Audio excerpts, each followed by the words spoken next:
Dia, boa tarde, boa noite, galera! Uou! Tô morrendo de saudade de vocês, sétimo ano. Vocês são meus queridões. Tá difícil pra todo mundo, né? A gente fica com saudade de vocês. Mas não vamos deixar as coisas abaterem não, né, gente? Vamos seguir, nós temos que estudar. Vamos lá, a gente faz o nosso melhor. Vamos corrigir então as atividades da nossa lista de exercícios de fixação, né, da nossa LEF. Nossa primeira questão solicitava para vocês explicarem como era o comércio de especiarias no início do século XVI. Prestem atenção, no início do século XVI. No século XV, quem dominava esse comércio eram os italianos e os árabes, né? Os italianos das cidades de Gênova e de Veneza, eles controlavam as rotas marítimas, as rotas pelo mar Mediterrâneo. Então eles impediam que outros países acessassem pelo mar. E por terra, os muçulmanos, né, a maioria deles muçulmanos árabes, impediam que não muçulmanos passassem pelas cidades deles. Então era proibido para cristãos irem por terra, chegar ao Oriente e encontrar mercados de especiarias. Portanto, a partir das grandes navegações no século XVI é que portugueses e espanhóis passaram a participar do mercado de especiarias e vieram a dominar o mercado de especiarias, né? Mas inicialmente quem dominava o comércio de especiarias, sobretudo na Europa, eram os italianos das cidades de Gênova e de Veneza. A segunda questão pedia para vocês descreverem algumas condições fundamentais para os portugueses e espanhóis começassem a fazer longas viagens marítimas a partir do século XV. Bom, Portugal e Espanha, eles são os estados nacionais mais antigos, né, que existem na Europa. Estados nacionais modernos mais antigos. Prestar atenção nas coisas, tá, gente?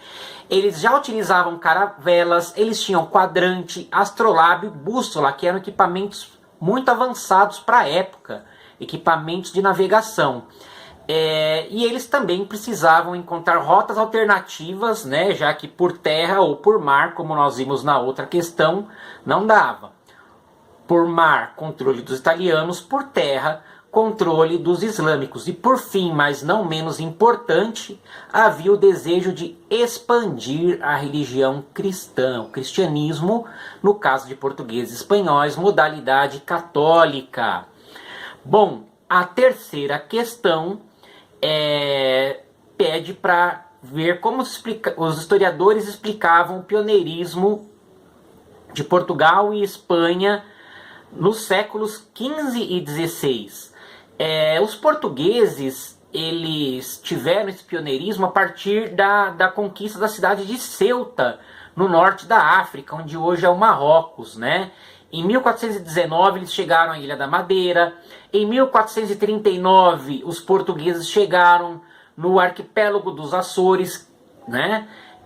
Ao longo do século XV, os portugueses, eles ampliaram a sua experiência marítima. Então eles estiveram cada vez mais próximos de encontrar um caminho para as Índias através da África, né? Eles fizeram uma viagem de circunnavegação para a África. E depois os espanhóis foram seguindo o caminho aberto pelos portugueses, tá? De forma descritiva, é a quarta questão, de forma descritiva abordar os motivos das grandes navegações. Bom, eles viviam, né, os europeus, num sistema mercantilista. Esse sistema mercantilista, ele media a força de um país de acordo com a quantidade de ouro e prata que um país tivesse. Então eles saíram em busca de acumular metais preciosos, encontrar mercadorias que pudessem ser vendidas e trouxesse acúmulo de mais metais preciosos, né? Então, por isso os estados patrocinavam essas expedições de exploração, tá bom? A quinta questão pede para vocês resumirem como que foi a chegada dos espanhóis na América. Bom, os espanhóis, eles queriam chegar nas Índias, assim como os portugueses também chegaram, né? Os portugueses chegaram antes através da viagem do Vasco da Gama. O Vasco da Gama ele viajou até Calicut. Então, os espanhóis contrataram o navegador genovês Cristóvão Colombo. O Colombo, ele acreditava que o mundo era redondo. Gente, isso é muito importante. O mundo é redondo, viu? O mundo não é plano não, a Terra não é plana. A Terra é redonda, redonda, bem redondinha, tá?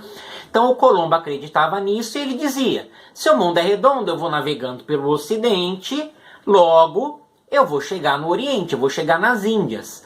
E aí ele saiu com as caravelas Santa Maria Pinteninha, acreditando nisso, só que ele não sabia que existia um outro continente, que é a América. E ele chegou na América pensando que tinha chegado nas Índias. Pois é, por quê? Ele veio aqui, ele viu pessoas de pele morena que falavam uma língua estranha, pensou, pronto, tô nas Índias. Porque era o conceito que eles tinham dos indianos, né? Pessoas de pele morena que falavam um idioma que eles não compreendiam lá na Europa, né? Essa era a visão bem eurocêntrica deles, né? Se você não é europeu, eles não prestavam muita atenção em quem não era europeu, a verdade era essa, tá? Bom, essa viagem do Colombo foi feita em 1492. A sexta questão ela vai pedir para vocês detalharem, né, as questões e polêmicas dos tratados entre a Espanha e Portugal. Bom, em 1494, Papa Alexandre VI ele arbitrou a bula intercoeteira, dividindo o mundo, né, as novas terras, entre Portugal e Espanha. Só que essa divisão nem contemplava Portugal com terras onde hoje é o Brasil. Então os portugueses foram na porta dos espanhóis com navios e canhões, exigindo que a linha se deslocasse 370 léguas a oeste. Aí sim, boa parte do território do Nordeste brasileiro, né, 370 léguas a oeste das ilhas de Cabo Verde, tá? Aí sim, terras do atual Brasil foram contempladas no Tratado de Tordesilhas. Então, a bula intercoeteira foi suspensa e o Tratado de Tordesilhas é o que vigorou. A questão 7 pede um pequeno resumo sobre a viagem do Pedro Álvares Cabral às terras que se tornaram o Brasil. Bom, depois do sucesso do Vasco da Gama, né, que foi o primeiro português a chegar nas Índias, é a primeira vez que o Vasco foi primeiro em alguma coisa, né? Sempre faço essa piadinha. Bom, o Vasco foi o primeiro português a chegar, né, nas Índias, né? Chegou em Calicut. Então, uma segunda expedição às Índias foi feita. O rei Dom Manuel o Venturoso contratou o nobre Pedro Álvares Cabral para fazer essa viagem. Durante a expedição, na altura do litoral africano, segundo os relatos portugueses, 3 caravelas se deslocaram durante uma tempestade e vieram parar onde hoje é Porto Seguro, na Bahia, né? Cidade de Porto Seguro, na Bahia. E lá eles colocaram uma enorme cruz, significando posse em nome do rei de Portugal e em nome da Igreja Católica, rezaram uma missa e 3 dias depois voltaram para o curso para as Índias, tá certo?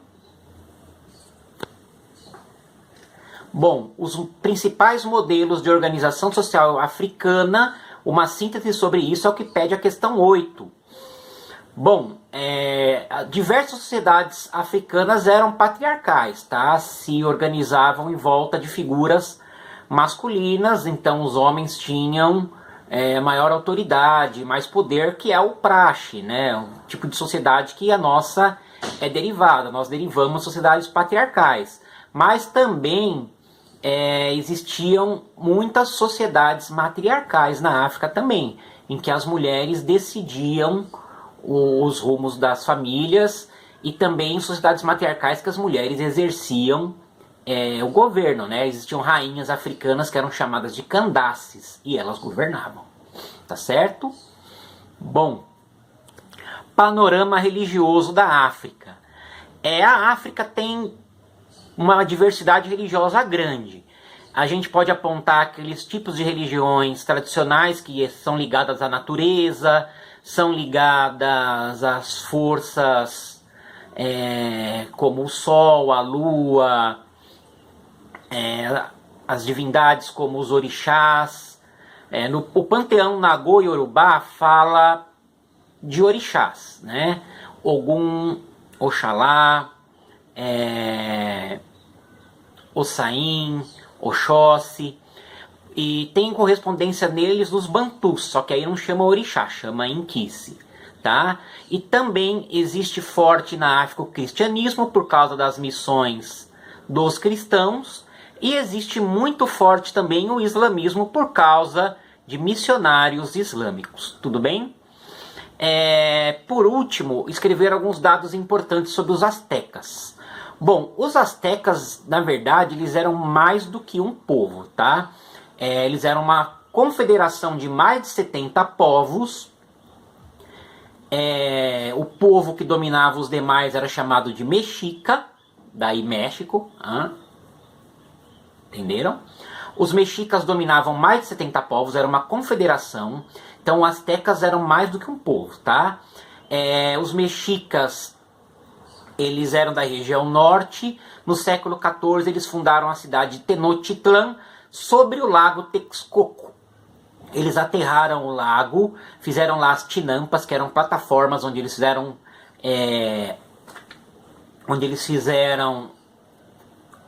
praticaram agricultura, fizeram construções em cima. E nesse lago Texcoco, eles fizeram a cidade de Tenochtitlan, como já falei. Eles eram politeístas, eles acreditavam em muitos deuses, eles produziam plumas, tecidos, joias, artigos de ouro, artigos de prata. Os espanhóis admiraram muito a sociedade asteca quando eles chegaram, porque tinha muitas semelhanças com a sociedade dos espanhóis, principalmente... Peraí que falta... tá aqui. Principalmente porque era uma sociedade que tinha obras monumentais, os espanhóis gostavam disso. Mas por outro lado, sacrifícios humanos, esse tipo de coisa da religião dos astecas assustou bastante os espanhóis, né? Bom, por outro lado, os astecas eles valorizavam bastante a educação e havia escolas para todas as classes sociais. A sociedade deles era bem estratificada. No topo estava o imperador, abaixo os sacerdotes, líderes militares, aí vai descendo os escribas, como eram as sociedades antigas ao estilo dos egípcios, tá? Gente, essa é a correção da nossa lista de exercícios de fixação. Espero que todos vocês tenham entendido. Qualquer dúvida, vocês entrem em contato comigo, tá bom? Um beijão, galera! Uou!